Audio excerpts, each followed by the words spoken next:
I'm sorry, everyone. The company can't survive anymore. Starting tomorrow, you're all laid off. The moment the words left his mouth, the warehouse fell silent. A few employees began whispering, "I told you the old man would go bankrupt." "So what about this week's paycheck?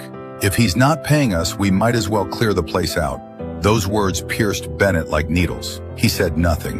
What they didn't know was that what happened next would make them regret everything. At noon that day, Bennett stood before a dozen employees, eyes red, voice shaking. "Guys, I really tried. The bank gave me the final notice this morning. I can't afford severance. I can't even cover this week's payroll." He swallowed. "Whatever's in the warehouse, take what you want. Consider it my last compensation to you." The moment he finished, the crowd exploded. "Lena, grab the laser tools and the computers. Take the forklift batteries too. They're worth money." Shelves clanged, boxes ripped open, equipment vanished by the armful. Bennett stood at the doorway, watching in silence. At the very back of the warehouse, one woman didn't move. Her name was Sarah, 29, less than 2 years on the job. Lena rushed past her carrying parts. "What are you waiting for? The old man's done. If you don't grab something now, you'll get nothing." Sarah didn't respond. When everyone ran out with their loot, she quietly picked up a mop and began cleaning torn packaging and spilled oil on the floor. Bennett frowned and walked over. "Sarah, didn't you hear me? Why aren't you taking anything valuable?"